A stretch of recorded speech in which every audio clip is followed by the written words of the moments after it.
Hello, good morning, আসসালামু আলাইকুম। কি অবস্থা সবার? সবাই কেমন আছেন? আই হোপ সবাই ভালো আছেন। This is Meem from mister and missus Kurim. অনেক দিন পর আজকে সকালের থেকে ব্লগ করছি। আর আজকে সকালবেলা প্রচণ্ড রোদ, তো এখন আমি হলো নাস্তা করব, তো আপনাদের সাথে এখন ব্লগটা শেয়ার করব ভাবলাম। তো ব্লগটাও শুরু করছি আর আপনাদের দেখাচ্ছি আজকে আমার ব্রেকফাস্টে কি আমার অনেক বেশি পছন্দর, যেটা কয়েকদিন আগে আপনাদের সাথে শেয়ার করেছি, সেটাই আজকে ব্রেকফাস্ট করব। So let's see. এই যে আজকে ব্রেকফাস্ট, সেটা হচ্ছে পনিরের পরোটা, যেটা আমার সবসময় ফেভারিট, সবসময় পছন্দ। আমি আসলে এটা অনেক পছন্দ করি, আর ইদানিং এটা আমার কাছে আরও বেশি ভালো লাগছে, জানি না কেন। সো একদম ঘিয়ে ভেজে এই পরোটাটা হচ্ছে আমি মেক করেছি। নর্মালি তো পরোটা বানানো থাকে, বাট আজকে ভাবলাম যে আমি এটা একটু বানাই।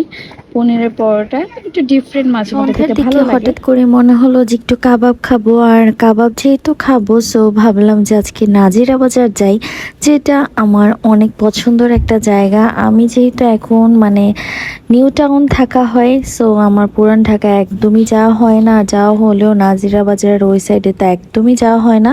সো যারা পুরান ঢাকায় থাকেন আপনারা নিশ্চয়ই জানবেন যে ওইটা একটা ইমোশনের জায়গা, যারা যারা পুরান ঢাকার আছেন তারা বুঝতে পারবেন। সো আমি এখানে এসে ফার্স্টে আমার ফেভারিট একটা ফল দেখতে পাই, সেটা হচ্ছে মাখনা। আর সাথে দেখতে পাই নুইনা শাক, যেটা পুরান ঢাকার যারা আছেন সবাই চিনবেন এই জিনিসটা। নতুন ঢাকার সবাই চিনবেন না আমার মনে হয়, কারণ পুরান ঢাকার এই জিনিসগুলো না পুরান ঢাকাতেই পাওয়া যায়, সব জায়গায় পাওয়া যায় না।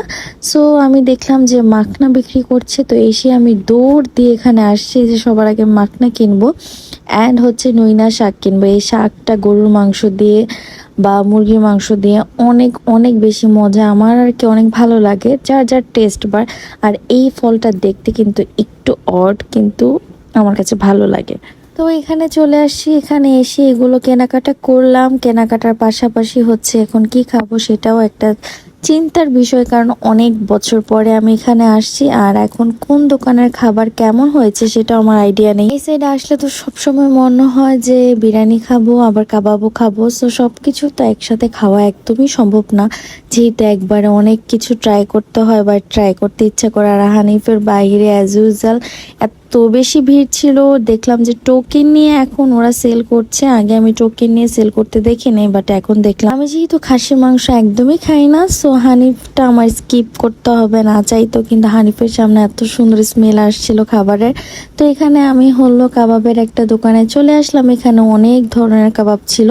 তো আমার তো সব থেকে পছন্দ হচ্ছে বিফ শিক, যেটা আমার খুবই ভাল লাগে, খুবই পছন্দ করি আমি। আর এছাড়া অনেক অনেক ভ্যারাইটিস ছিল, যেগুলো আমার দেখে ইচ্ছে করছিল না খেতে, কিন্তু দেখলাম ভ্যারাইটিস অনেক হয়েছে, কিন্তু বিফ শিকের উপর কিছুই নেই। আমি এখানে অর্ডার দিয়ে হচ্ছে ওয়েট করছিলাম, অ্যান্ড কাবাবের সাথে খাওয়ার জন্য রুমালি রুটিটা অর্ডার করে ফেললাম। রুমালি রুটি দিয়ে কিন্তু কাবাব অনেক মজা লাগে, আমার পরোটার থেকেও বেশি রুমালি রুটিটা দিয়ে মজা লাগে। এখানে বিফ শিক ছিল অ্যান্ড সাথে ছিল হলো রেশমি কাবাব। আমার ওই হারিয়ালি কাশ্মীরিগুলো ভাল লাগে না। তারপর হলো এক মামুনে ঢুকেছিলাম, মামুনে ঢুকে যেহেতু কাবাব খেয়েছি একদমই ফুল ছিলাম, তো বিয়েবাড়ির একটা পোলাও নিয়ে নিয়েছি, মোরগ পোলাও, যেটা আমার অনেক পছন্দ। আর সাথে পার্সেল করে নিয়েছিলাম মামুনের কাচ্চি, যেটা আমার আরও বেশি ভালো লাগে। সো দেখলাম যে মোরগ পোলাওটা তো অনেক মজা ছিল, প্রচুর মজা ছিল। তো এগুলো খাওয়া দাওয়া করে এখন আসলাম হচ্ছে মাঠা খেতে। পুরান ঢাকা আসবো আর মাঠা খাবো না, এটা কিন্তু একদমই হয় না। সো এখানে আসলাম মাঠা খেতে, আমরা মাঠা নিয়েছি, অঞ্জন নিয়েছিল একটা ছানা মাঠা।